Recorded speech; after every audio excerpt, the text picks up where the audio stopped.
What's up, y'all? So, does karma exist? Does karma exist? And how does the idea of karma play in to the nature of reality?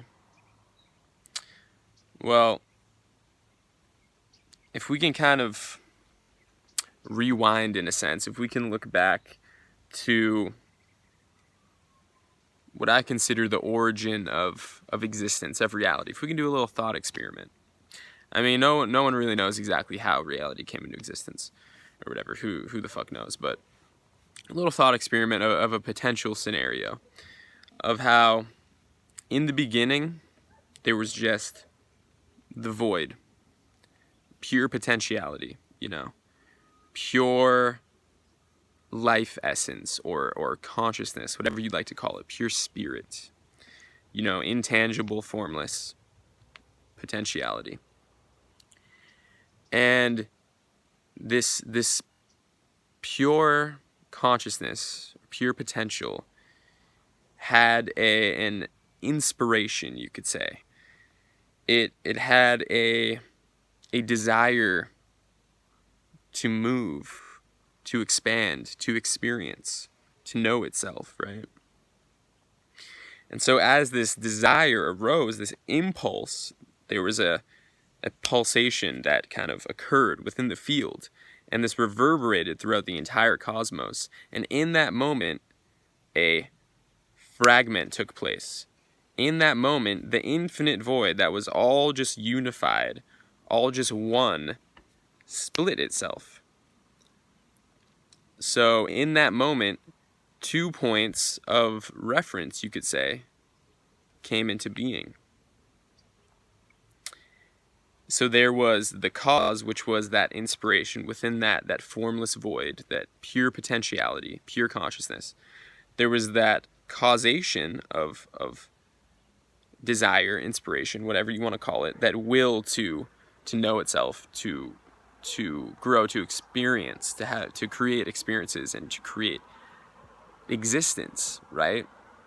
And there was the effect of that will, of that desire, that culminated as the origin of a second point. It was like a little dot, you could imagine, came into existence.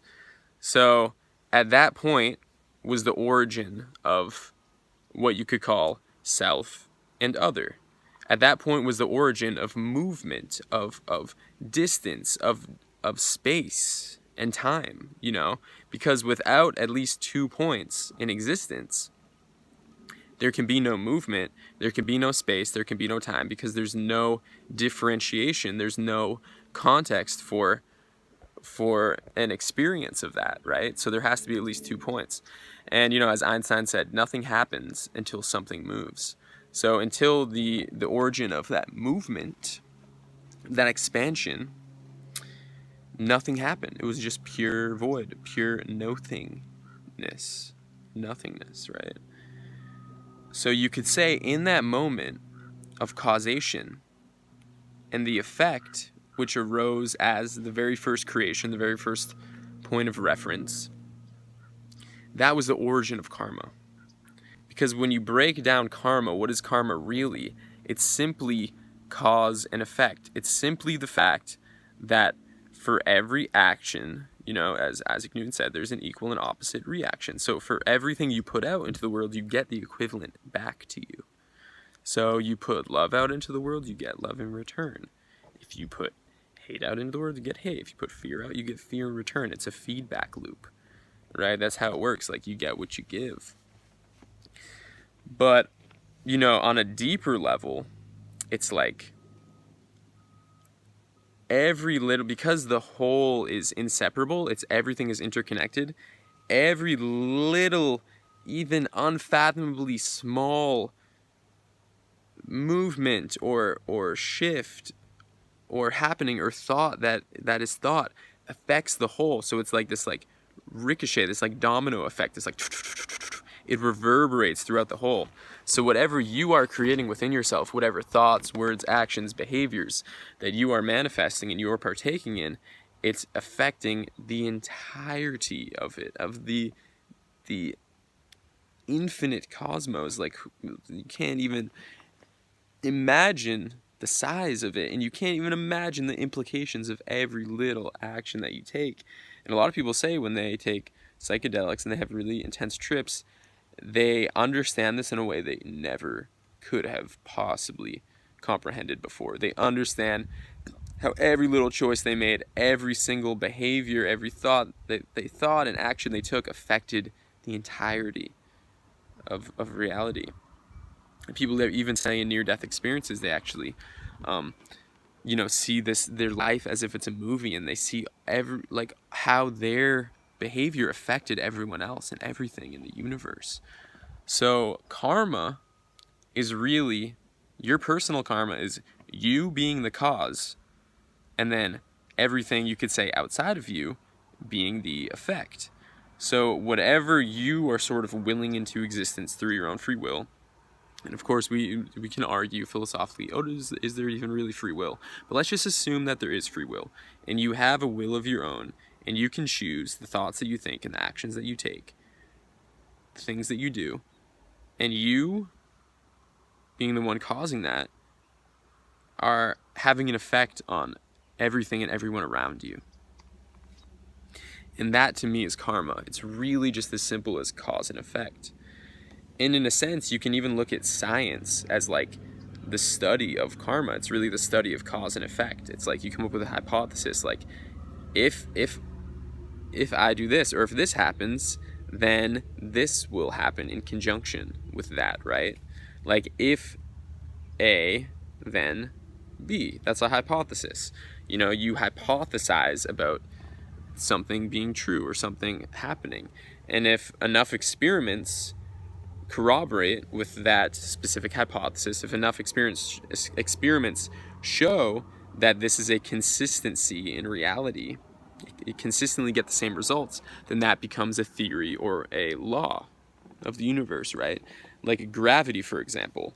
It's like if I hypothesize that if I throw this chapstick up into the air, whatever force I throw it up with will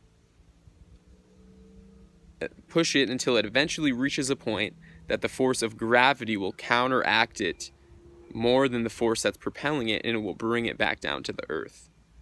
That's my hypothesis. Now, let's see if it's true.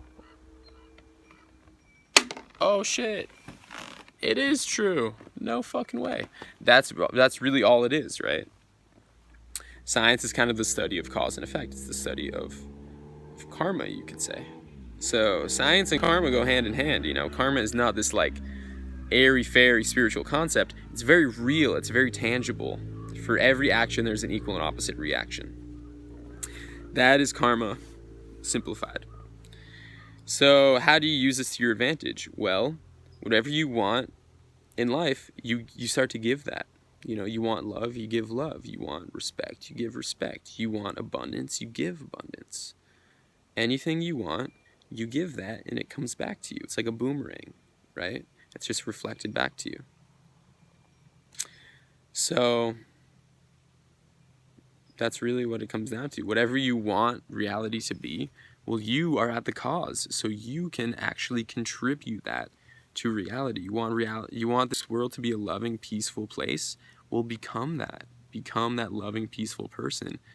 And that's what will be reflected back to you. That's what you can create in this world, because we are inseparable from the whole, and we have a lot more power than what we may have been led to believe, or what we feel. We feel like we're, just this tiny person. How can we affect anything? Well, you're affecting everything constantly. Right now, everything is affected by the fact that you exist, and that you are thinking, and that you are taking actions, and that you are doing things. So be conscious with what you do, with what you think, everything. How do you want to affect the whole? What do you want to be given back to you? Consider that. And that to me is karma. So I hope this video is helpful for you. I love you all. Remember to stay in the flow. And I'll see you guys next time.